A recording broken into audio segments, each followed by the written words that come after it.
রহিম। সুপ্রিয় স্নেহের শিক্ষার্থীরা, আসসালামু আলাইকুম ওয়া রাহমাতুল্লাহ। আশা করি তোমরা সবাই ভালো আছো। আমরাও ভালো আছি। মহামারীর এই দুর্যোগে তোমাদের আমরা শ্রেণীতে পাঠদান করতে পারছি না, তোমাদের আমরা বিদ্যালয়ে পাচ্ছি না। তাই আমরা শুধুমাত্র তোমাদের কল্যাণের কথা ভেবে এই অনলাইন এডুকেশন প্রোগ্রাম শুরু করেছি। আশা করি তোমরা সবাই নিয়মিত ক্লাসগুলো দেখছো এবং ভালোভাবে লেখাপড়া করে যাচ্ছ। আজকের এই অনলাইনে ক্লাসে শিক্ষার্থীরা তোমাদের সবাইকে স্বাগতম জানাচ্ছি।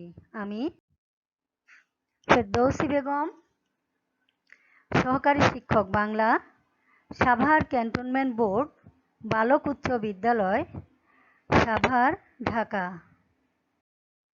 শিক্ষার্থীরা, আজ আমি তোমাদের ষষ্ঠ শ্রেণীর বাংলা প্রথম পত্র বিষয়ের চারুপাঠ বই থেকে পাখির কাছে ফুলের কাছে এই কবিতাটির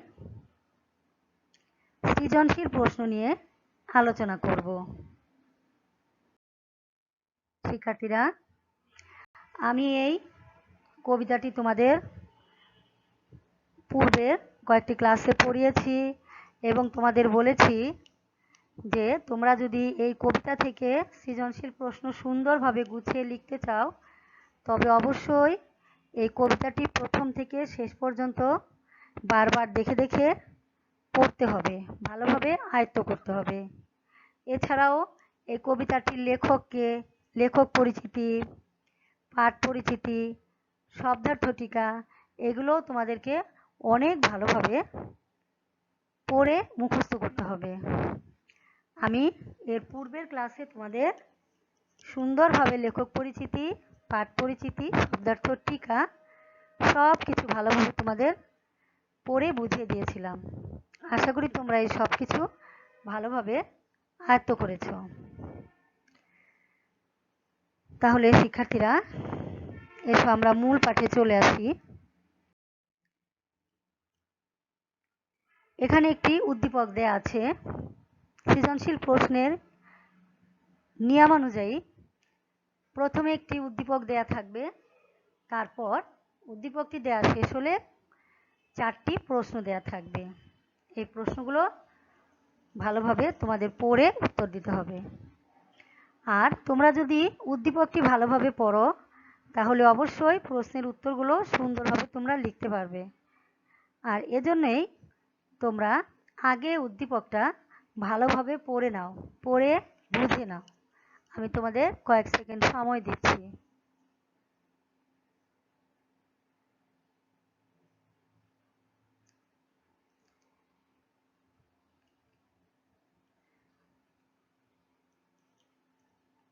শিক্ষার্থীরা, আশা করি তোমরা উদ্দীপকটি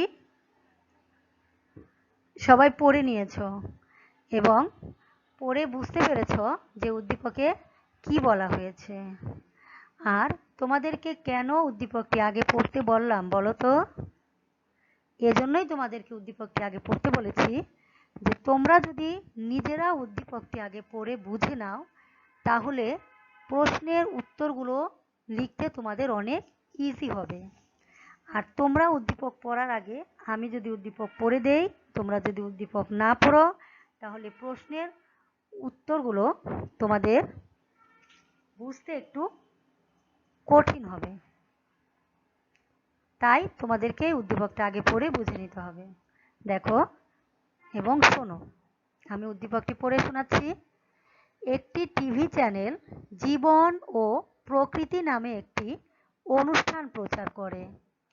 অনুষ্ঠানটিতে প্রকৃতির বিচিত্র রূপ, পাহাড়ি দৃশ্য, ঝর্ণার গতিময় ছন্দ, ফুল ও প্রজাপতির মিলন মেলা, বিভিন্ন প্রজাতির গাছপালা, বনে জীবজন্তুর অবাধ বিচরণ, বিভিন্ন কীটপতঙ্গের বিচরণ, নদ নদীর ছন্দময় গতি ইত্যাদি দেখানো হয়। শর্মিলী তার বাবার কাছে প্রশ্ন করল, জীবন ও প্রকৃতি নামে টেলিভিশনে যে অনুষ্ঠানটি প্রচার করছে তাতে আমাদের শিক্ষণীয় কি? বাবা বললেন, এদের সহাবস্থানের মধ্য দিয়ে প্রকৃতি পূর্ণতা পায়। এক কথায় বলা যায় এরা একে অপরের পরিপূরক। শিক্ষার্থীরা, উদ্দীপকে বলা হয়েছে যে একটি টিভি চ্যানেলে জীবন ও প্রকৃতি নামে একটি অনুষ্ঠান প্রচার করেছে। সে অনুষ্ঠানে প্রকৃতির বিচিত্র রূপ, পাহাড়ি দৃশ্য, ফুল ফল প্রজাতির মিলন মেলা, বিভিন্ন প্রজাতির গাছপালা, বনে জীবজন্তুর অবাধ বিচরণ, কীটপতঙ্গের বিচরণ, নদীর গতিময় ছন্দ সব কিছু দেখানো হয়েছে। আর শর্মিলী তার বাবার কাছে জিজ্ঞাসা করলো, জীবন ও প্রকৃতি নামে টেলিভিশনে যে অনুষ্ঠানটি সম্প্রচার করা হয়েছে তাতে আমাদের কি শিক্ষণীয় আছে, তা থেকে আমরা বাবা কি শিখতে পারবো? তখন বাবা বললেন, এদের সহাবস্থানের মধ্য দিয়ে প্রকৃতি পূর্ণতা পায়। এক কথায় বলা যায় একে অপরের পরিপূরক। তাহলে শিক্ষার্থীরা, নিশ্চয়ই তোমরা উদ্দীপকটি বুঝে নিয়েছ। এখন তোমরা প্রশ্নগুলো শোনো এবং উত্তরগুলো বুঝে নাও। দেখো, ক নাম্বার প্রশ্ন, কবি আল মাহমুদ কত সালে জন্মগ্রহণ করেন?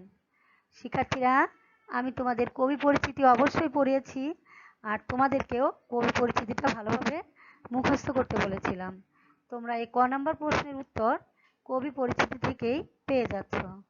আর ক নাম্বার হচ্ছে জ্ঞানমূলক প্রশ্ন। তাহলে নিশ্চয়ই তোমরা কবি পরিচিতি থেকে এর উত্তরটি ইজিলি পেয়ে যাচ্ছ। কয়ের উত্তর হচ্ছে কবি আল মাহমুদ 1936 সালে জন্মগ্রহণ করেন। এবার দেখো, খ নাম্বার প্রশ্ন, কবি পাখির কাছে ফুলের কাছে কবিতায় নিসর্গ প্রেম বলতে কি বুঝিয়েছেন?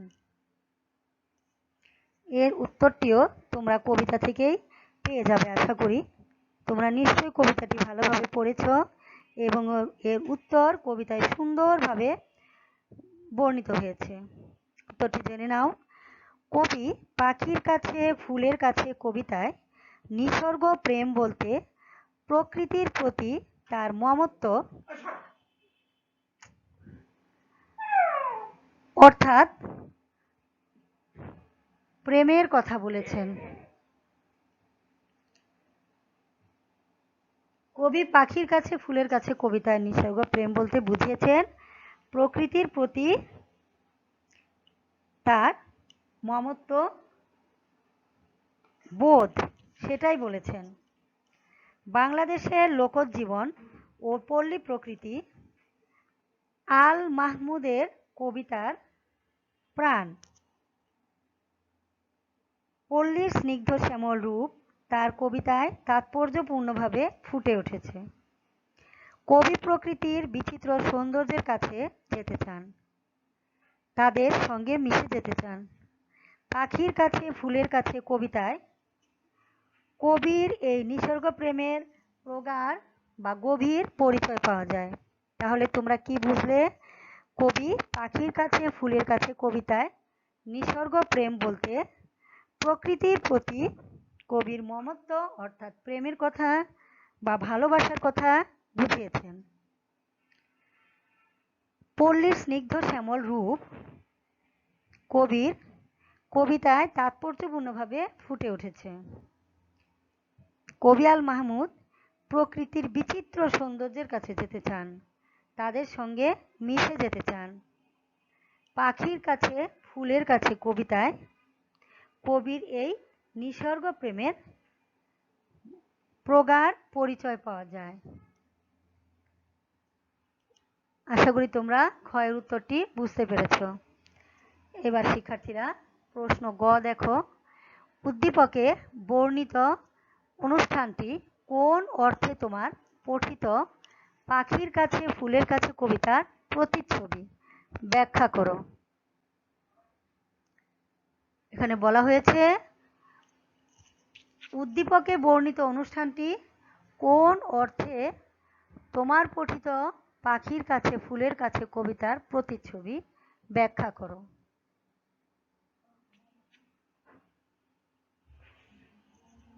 এবার শিক্ষার্থীরা উত্তরটি জেনে নাও। উদ্দীপকে বর্ণিত অনুষ্ঠানটি প্রকৃতির পরিপূরক অর্থে আমার পঠিত পাখির কাছে ফুলের কাছে কবিতার প্রতিচ্ছবি। অর্থাৎ উদ্দীপকে যে প্রকৃতির কথা বলা হয়েছে, জীবনের কথা বলা হয়েছে, যে অনুষ্ঠানের কথা বলা হয়েছে, যে জীবন ও প্রকৃতির সম্পর্কে যে অনুষ্ঠান টিভি চ্যানেলটি প্রচার করে, এই উদ্দীপকের সাথে বা উদ্দীপকের অনুষ্ঠানটি প্রকৃতির পরিপূরক অর্থে আমার পঠিত পাখির কাছে ফুলের কাছে কবিতার প্রতিচ্ছবি। কেন প্রতিচ্ছবি বলো তো? কারণ উদ্দীপকে যেসব কথা বলা হয়েছে, প্রকৃতির বিচিত্র রূপ, জীবনের কথা বলা হয়েছে, ফুল ও প্রজাতির ফুল ফল প্রজাতির মিলন মেলা, কীটপতঙ্গের বিচরণ, বনে জীবজন্তুর অবাধ বিচরণ, নদ নদীর ছন্দময় গতি, উদ্দীপকে এসব কিছু বলা হয়েছে। আর পাখির কাছে ফুলের কাছে কবিতায়ও জীবন ও প্রকৃতি একে অপরের পরিপূরক এসব কথাই বলা হয়েছে। দেখো, আর এজন্যই উদ্দীপকে বর্ণিত অনুষ্ঠানটি প্রকৃতির পরিপূরক অর্থে পাখির কাছে ফুলের কাছে কবিতার প্রতিচ্ছবি। উদ্দীপকে চ্যানেল আই টিভিতে প্রচারিত জীবন ও প্রকৃতি নামে পাখির কাছে ফুলের কাছে শীর্ষক কবিতায় কবি আল মাহমুদের নিসর্গ প্রেম গভীর মমত্বের সঙ্গে ফুটে উঠেছে। এখানে উদ্দীপকে চ্যানেল আই দেয়া নেই, একটি টিভি চ্যানেল উল্লেখ করা হয়েছে। এখানে আমি ধরে নিলাম, তোমরা ধরে নিতে পারো যে উদ্দীপকের টিভি চ্যানেলটির নাম হচ্ছে চ্যানেল আই। এটা আমরা মনে মনে ধরেই পড়াচ্ছি। তাহলে কি বলা হয়েছে? উদ্দীপকে চ্যানেল আই টিভিতে প্রচারিত জীবন ও প্রকৃতি নামে পাখির কাছে ফুলের কাছে শীর্ষক কবিতায় কবি আল মাহমুদের নিসর্গ প্রেম গভীর মমত্বের সঙ্গে ফুটে উঠেছে। কবি প্রকৃতির বিচিত্র সৌন্দর্যের কাছে যেতে চান, তাদের সঙ্গে মিলেমিশে থাকতে চান। কবি এই পাখির কাছে ফুলের কাছে কবিতায় প্রকৃতির সঙ্গে তার যে অনেক মমত্ব আছে, ভালোবাসা আছে, সেটাই ফুটিয়ে তুলেছেন। কবি প্রকৃতির বিচিত্র সৌন্দর্যের কাছে যেতে চান, তাদের সঙ্গে মিলেমিশে থাকতে চান। প্রকৃতি যেন মানুষের পরম আত্মীয়। জড় প্রকৃতির আর জীব প্রকৃতির মধ্যে যে নিবিড় সম্পর্ক রয়েছে, কবি সেই সম্পর্কে সৌন্দর্য ও আনন্দ অনুভব করেন। অর্থাৎ প্রকৃতি আর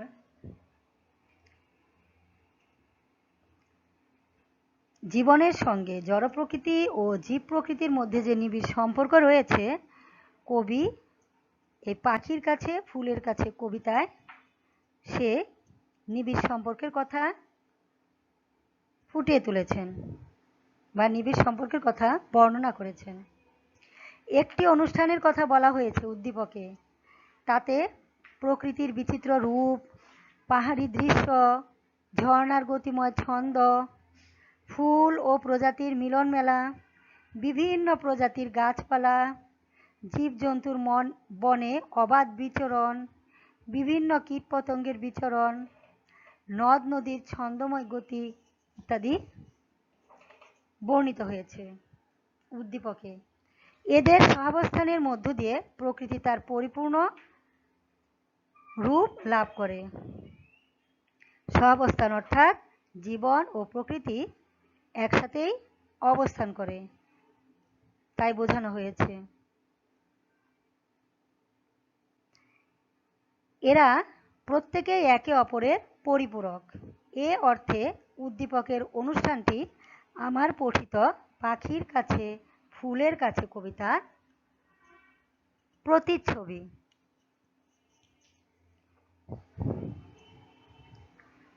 শিক্ষার্থীরা, আশা করি তোমরা সবাই উত্তরটি ভালোভাবে বুঝতে পেরেছ। এবার দেখো 4 নম্বর প্রশ্ন। শর্মিলীর বাবার সর্বশেষ উক্তিটির যথার্থতা পাখির কাছে ফুলের কাছে কবিতার আলোকে বিশ্লেষণ করো। অর্থাৎ শর্মিলীর বাবা যে বলেছেন যে জীবন ও প্রকৃতি নামে যে অনুষ্ঠানটি প্রচার করা হয়েছে সেখানে ফুল ও প্রজাতির মিলন মেলা, প্রজাপতির মিলন মেলা, বিভিন্ন প্রজাতির গাছপালা, বনে জীবজন্তুর অবাধ বিচরণ, নদ নদীর ছন্দময় গতি ইত্যাদির যে সহাবস্থানের কথা বলেছেন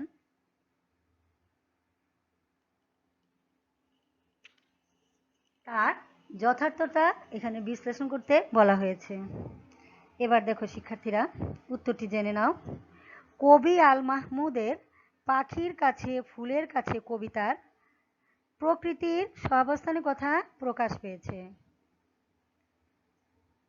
প্রকৃতির নানা রূপ দৃশ্য নিয়েই প্রকৃতির পূর্ণতা। উদ্ভিদ, চাঁদের আলো, গির্জা, মিনার, পাহাড়, দিঘি, জোনাকি পোকা, নদীর কলকল ধ্বনি, ফুল, পাখি এসবই প্রকৃতির অংশ। এদের একটিকে বাদ দিলে অন্যটির সৌন্দর্য ফুটে ওঠে না। তাহলে কবি এখানে বলেছেন যে পাখির কাছে ফুলের কাছে কবিতায় কবি প্রকৃতির সহাবস্থানের কথা প্রকাশ করেছেন। প্রকৃতির নানা রূপ দৃশ্য নিয়েই প্রকৃতি পূর্ণতা পায়। উদ্ভিদ, চাঁদের আলো, গির্জা, মিনার, দিঘি, জোনাকি পোকা, ফুল, ফল, পাখি এই সবই প্রকৃতির অংশ। আর এদের একটিকে বাদ দিয়ে অন্যটির সৌন্দর্য বিলীন হয়ে যায়, সৌন্দর্যটা ফুটে ওঠে না। উদ্দীপকে জীবন ও প্রকৃতি নামে একটি অনুষ্ঠানের কথা বলা হয়েছে।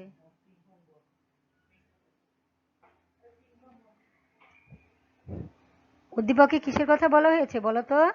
উদ্দীপকে জীবন ও প্রকৃতি নামে একটি অনুষ্ঠানের কথা বলা হয়েছে। অনুষ্ঠানটিতে প্রকৃতির বিচিত্র রূপ, পাহাড়ি দৃশ্য, ঝর্ণার গতিময় ছন্দ, ফুল ও প্রজাপতির মিলন মেলা, নদ নদীর ছন্দময় গতি ইত্যাদি দেখানো হয়েছে।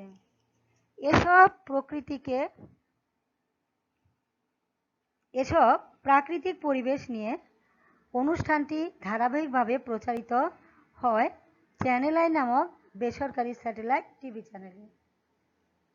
অর্থাৎ উদ্দীপকে যেসবের জীবন ও প্রকৃতি নামে যে অনুষ্ঠানের কথা বলা হয়েছে সেই অনুষ্ঠানটি ধারাবাহিকভাবে চ্যানেল আই টিভিতে ধারাবাহিকভাবে প্রচারিত করা হয়। উদ্দীপকের শর্মিলার বাবা শর্মিলার প্রশ্নের জবাবে উত্তর দেন, এদের সহাবস্থানের মধ্য দিয়ে প্রকৃতি পূর্ণতা পায়। এক কথায় বলা যায় এরা একে অপরের পরিপূরক। আসলে মানুষ যেমন একে অন্যের উপর নির্ভরশীল, প্রকৃতিও তাই। সমাজে নানা শ্রেণীর লোক না থাকলে যেমন সমাজ পূর্ণাঙ্গ রূপ পায় না, তেমনি বিচিত্র কীটপতঙ্গ, জীবজন্তু, গাছপালা, পাহাড়, নদী, ঝর্ণাধারা ইত্যাদি ছাড়া প্রকৃতিও তার পূর্ণতা পায় না।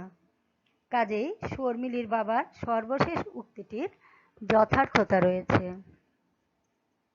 তাহলে শিক্ষার্থীরা, কবি আল মাহমুদ পাখির কাছে ফুলের কাছে কবিতায় জীবন ও প্রকৃতির ঘনিষ্ঠতার কথা বলেছেন। প্রকৃতির প্রতি ভালোবাসা, গভীর মমত্ববোধ এই কবিতায় কবি আল মাহমুদ ফুটিয়ে তুলেছেন। উদ্দীপকে শর্মিলার বাবা শর্মিলার প্রশ্নের জবাবে বলেন যে এই যে ফুল, প্রজাপতি, নদ নদীর ছন্দময় গতি, জীবজন্তুর অবাধ বিচরণ, বিভিন্ন কীট পতঙ্গের বিচরণ, এগুলোর সহাবস্থানের মধ্য দিয়ে প্রকৃতি পূর্ণতা পায়। এক কথায় বলা যায় এরা একে অপরের উপর নির্ভরশীল, একে অপরের পরিপূরক। সমাজে নানা শ্রেণীর লোক না থাকলে যেমন সমাজ পূর্ণাঙ্গতা পায় না, তেমনি বিচিত্র কীটপতঙ্গ, জীবজন্তু, গাছপালা, পাহাড়, নদী, ঝর্ণাধারা ইত্যাদি ছাড়া প্রকৃতির পূর্ণতা আসে না, প্রকৃতি যেন অসম্পূর্ণ থেকে যায়। কাজেই শর্মিলীর বাবার সর্বশেষ উক্তিটি যথার্থতা রয়েছে। শিক্ষার্থীরা, আশা করি তোমরা উত্তরগুলো ভালোভাবে বুঝে নিয়েছ। তোমরা এখনই খাতা কলম নিয়ে বসে যাও, সুন্দরভাবে উদ্দীপকটি আবার পড়ো, প্রশ্নগুলো পড়ো এবং ভালোভাবে প্রশ্নের উত্তরগুলো গুছিয়ে লিখে ফেলো। বিদ্যালয় খোলার পর বাড়ি কাজ আমাদের দেখাবে। তাহলে শিক্ষার্থীরা, তোমাদের বাড়ি কাজ হচ্ছে সৃজনশীল প্রশ্ন, সুন্দরভাবে লিখে রাখবে। আর লেখার পরে তোমরা প্রথম একবার লেখার পর তোমরা বই খুলে তোমার খাতার সাথে বানানগুলো মিলিয়ে দেখবে যে কোনো বানান ভুল আছে কিনা, তোমার লেখার স্টাইলটা ঠিক আছে কিনা, এগুলো সব মিলিয়ে দেখবে। আর যে বানানগুলো ভুল গেছে, যদি কোনো বানান ভুল গিয়ে থাকে তবে সেই ভুল বানানে রাউন্ড দিবে, রাউন্ড অর্থাৎ গোলাকার দাগ দিবে। তারপর সেই বানানটি বই দেখে শিখে ভুল বানানগুলো শুদ্ধ করে এক একটা বানান 3 বার করে লিখবে। তাহলে দেখবে জীবনেও আর এই বানান তোমাদের ভুল হবে না। বুঝতে পেরেছ? আর দ্বিতীয়বার আবার লিখবে উত্তরগুলো, সেই উত্তরগুলো আমাদের বাড়ি কাজ দেখাতে পারো বিদ্যালয় খোলার পর। শিক্ষার্থীরা, তোমরা সবাই বাড়িতে পরিষ্কার পরিচ্ছন্নতা বজায় রাখবে। তোমাদের ঘর বাড়ি পরিষ্কার পরিচ্ছন্ন রাখবে। তোমাদের বিছানাপত্র, পড়ার টেবিল, তোমাদের কাপড় চোপড় সব কিছু সুন্দরভাবে গুছিয়ে রাখবে। নিজের কাপড় চোপড় নিজেই ধৌত করবে। ছোট ভাই বোনদের কাপড় চোপড়ও তোমরা ধৌত করতে পারো। এভাবে তোমরা অনেক কাজ শিখতে পারবে। আর এতে তোমরা আত্মনির্ভরশীল হতে পারবে। কাজ করা ইবাদত। পড়াশোনা শেষ হলে তোমরা ছোট ছোট কাজগুলো তোমাদের বাড়িতে করবে এবং শিখবে। কাজ করলে তোমাদের শরীর মন দুটোই ভালো থাকবে।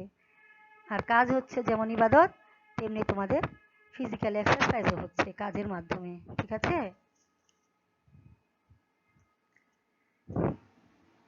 তাহলে শিক্ষার্থীরা,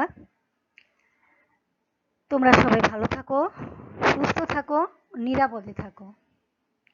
পৃথিবী করোনা মুক্ত হোক, এই কামনা করে সবাইকে ধন্যবাদ জানিয়ে আমি আজকের ক্লাসের সমাপ্তি ঘোষণা করছি।